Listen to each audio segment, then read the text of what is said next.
দুর্গা পুজোর পর কালী পুজো, কালী পুজোর পর জগদ্ধাত্রী পুজো, জগদ্ধাত্রী পুজোর পর কার্তিক পুজো, আর কার্তিক পুজোর পর সব শেষে আসে বেহালার চণ্ডী পুজো। এটি এমন একটি পুজো যেটি শুধুমাত্র বেহালাতেই হয়ে থাকে, বেহালার শখের বাজার অঞ্চলে। আর আমরা বেহালাবাসী হয়ে এই পুজোর সাথে আমাদের একটি আলাদা ইমোশন জুড়ে আছে। অন্যদের বছর যেরকম শেষ হয় ক্রিসমাসের সাথে, আমাদের বছর সেরকম শেষ হয় চণ্ডী মেলা এবং চণ্ডী পুজোর সাথে। তো আজকে আমরা সেখানেই চলেছি চণ্ডী পুজো এবং চণ্ডী মেলা দেখতে। এখানে আসতে গেলে আপনাদের শখের বাজার বাস স্ট্যান্ডে নামতে হবে। আর যদি আপনারা মেট্রোতে করে আসেন তাহলে শখের বাজার মেট্রো স্টেশনে নেমে কিছু দূর হাঁটতে হবে। এই হচ্ছে শখের বাজার মোড়।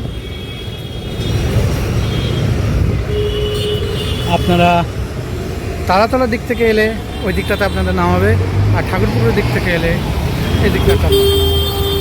আর এখানেই শ্রী শ্রী চণ্ডী পূজার মেলা এবং পূজার শুরু।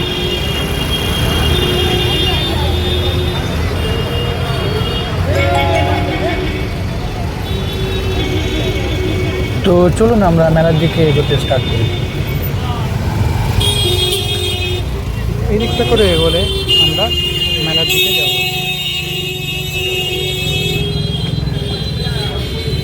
এখন যদিও মেলা শুরু হয়নি, কিছু কিছু দোকান এখনো বসে আছে।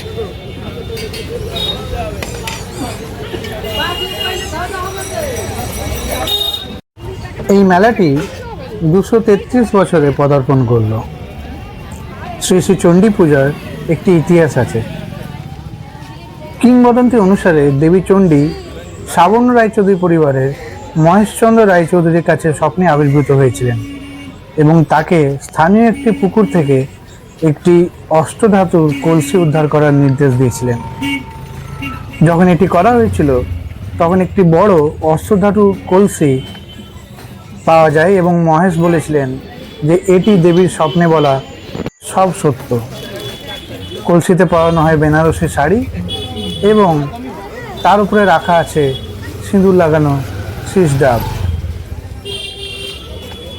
ডাবে রূপোর চোখ, শীষে সোনার নথসহ নানান পারিবারিক অলংকার এবং মাথায় মুকুট। কিন্তু বছরে একটিবার দেবীর নির্দেশ অনুযায়ী মূর্তি তৈরি করার প্রাবধান রয়েছে। এই দেখুন সেই মন্দিরটি যেখানে মায়ের মূর্তিটি আছে। আর আমরা যাব এদিক দিয়ে, সোজা গেলে আপনাদের সেই প্রাচীন মা চণ্ডীর কলসি সহ মূর্তিটি দেখা যাবে এবং তার যে মৃন্ময়ী রূপ সেটি আমরা এখান দিয়ে ডান দিকে গেলে দেখতে পাবো। তো আমরা চলুন আগে এই দিকে মায়ের মৃন্ময়ী রূপটি দেখে আসি। চলুন।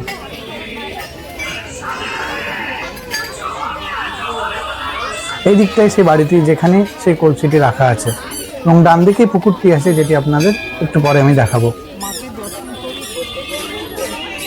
চলুন আমরা ধীরে ধীরে মণ্ডপ এবং মন্দিরটির দিকে এগিয়ে যাই।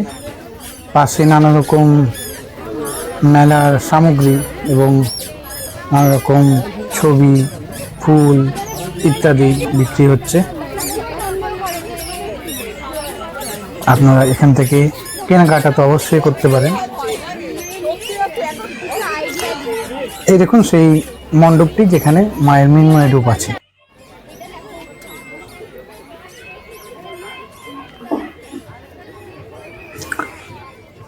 অঘ্রাণ মাসের শুক্লপক্ষের অষ্টমী, নবমী এবং দশমী তিথিতে পুজো দেওয়ার লাইন এখানে চোখে পড়ার মতন। এই সেই মণ্ডপটি এবং দূরে যদি দেখতে পারেন তাহলে মায়ের মূর্তিটি জ্বলজ্বল করছে। আমরা আরও যাব সামনের দিকে এবং আপনাদের মায়ের মূর্তিটি সামনের থেকে দেখাবো। চলে এসেছি মণ্ডপের ভেতরে। উপরে একটি ঝাড়বাতি এবং এটি সন্ধেবেলায় আরও সুন্দর দেখাবে যখন চারিদিকে আলোগুলো জ্বলে উঠবে। এই দেখুন মণ্ডপের চারিদিকটি। ধীরে ধীরে আমরা মায়ের দিকে এগোই। আর এই সেই মৃন্ময় রূপ মায়ের এবং এটি এতটাই সুন্দর যে আপনার চোখ আটকে যাবে মায়ের মুখের দিকে। দেখুন আপনাদের পুরো মূর্তিতে দেখাচ্ছি এবং মায়ের পাশে তার সখীদেরও দেখাচ্ছি। তো এখানে মা চণ্ডীর মূর্তিটি ঠিক এরকম।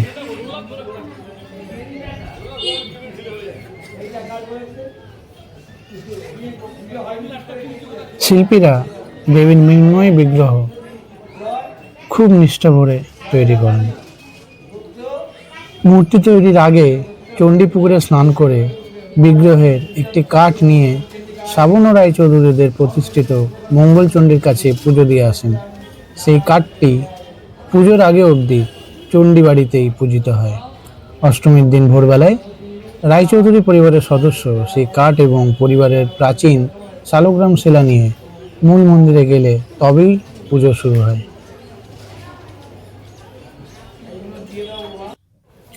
এবার আমরা যাচ্ছি সেই বাড়িটিতে যেখানে মায়ের প্রাচীন রূপটি আছে।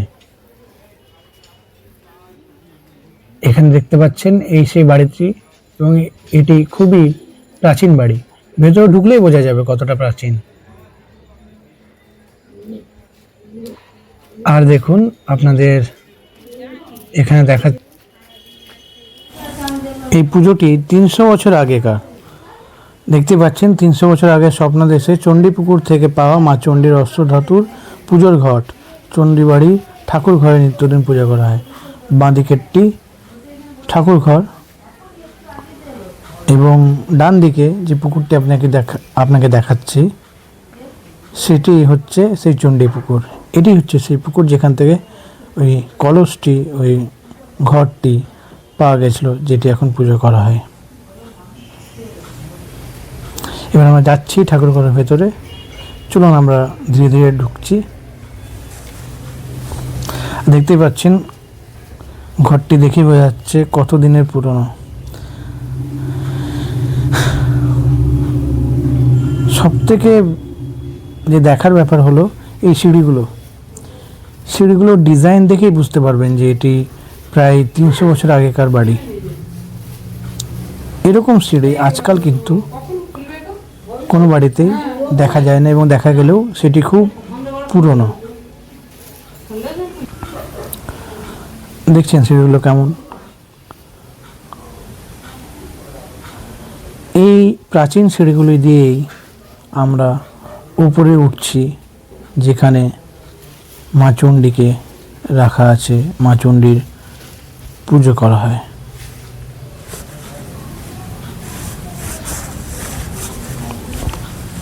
আমরা চলে এসেছি সব থেকে উপরতলায় ঠাকুর ঘরে। এখানে মা চণ্ডীর প্রাচীন রূপকে পুজো করা হয়। দাঁড়ান আপনাদের দেখাচ্ছি মা চণ্ডীর সেই প্রাচীন রূপ। এটি হচ্ছে সেই ঠাকুর ঘরটি। এখন বন্ধ আছে, সন্ধেবেলা এটি খুলবে। তবে আপনাদের পাশ দিয়ে আমি সেই মা চণ্ডীর ঘরটিকে, যেটিকে মা চণ্ডী রূপে পুজো করা হয় এখানে, সেটি দেখাচ্ছি।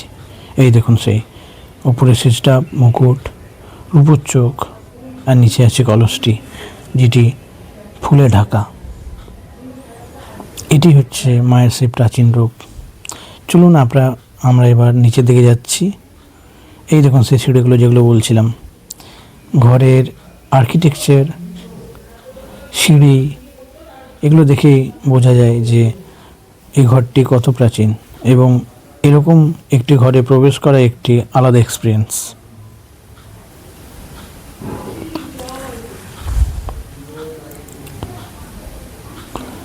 ঘরটির চারিদিকে আপনি সেই এর প্রাচীনতাকে অনুভব করতে পারবেন।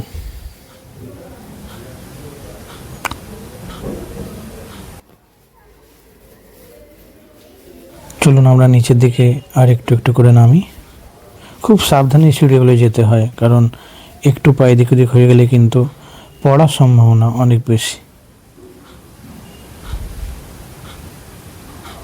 আর এখান দিয়ে আমরা প্রাচীন ঠাকুর ঘর থেকে বেরিয়ে গেলাম।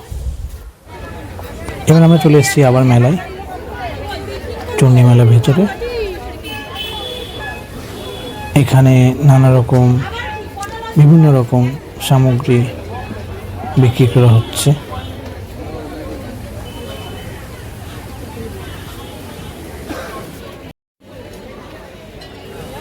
এখানে অষ্টমী এবং নবমীর দিন সাবর্ণদের বাড়ি থেকে মন্দিরে ও পুজো মণ্ডপে ভোগ নিয়ে যাওয়ার একটি প্রথা আছে, যা বছরের পর বছর চলে আসছে। রায়চৌধুরী পরিবারের কাছে তাদের সুপ্রাচীন দুর্গাপুজো ছিল মাতৃ আরাধনা এবং তার সাথে সাথে প্রদর্শনের একটি সুযোগ। লোকমুখে শোনা যায় সেই সময় সোনা এবং রূপোর অলঙ্কার সহ দুর্গা মূর্তিগুলি গয়না সহ গঙ্গায় নিমজ্জিত করা হতো। এখনও বেহালার চণ্ডী মাতার প্রতিমায় সোনার অলঙ্কার থাকে, কিন্তু বিসর্জনের আগে সেগুলো খুলে দেওয়া হয়। আজকের পুজো স্থানীয় বাসিন্দাদের একটি কমিটি দ্বারা আয়োজিত হয়, যেখানে রায়চৌধুরী পরিবারের সদস্যরা রয়েছেন এবং পুরনো দিনের মতোই রীতি মেনে এখানে পুজোর আয়োজন করা হয়। এইদিকে ডান দিকটি বিভিন্ন রকম রাইড আছে, নাগরদোলা সহ, ব্রেক ডান্স সহ আরও নানা রকম রাইড আছে। এবং ডান দিকে আপনারা দেখতে পাচ্ছেন দ্বাদশ স্কুল। এই ছিল আমাদের আজকের ভিডিও। পরের ভিডিওতে আবার দেখা হবে, ততক্ষণের জন্য বাই।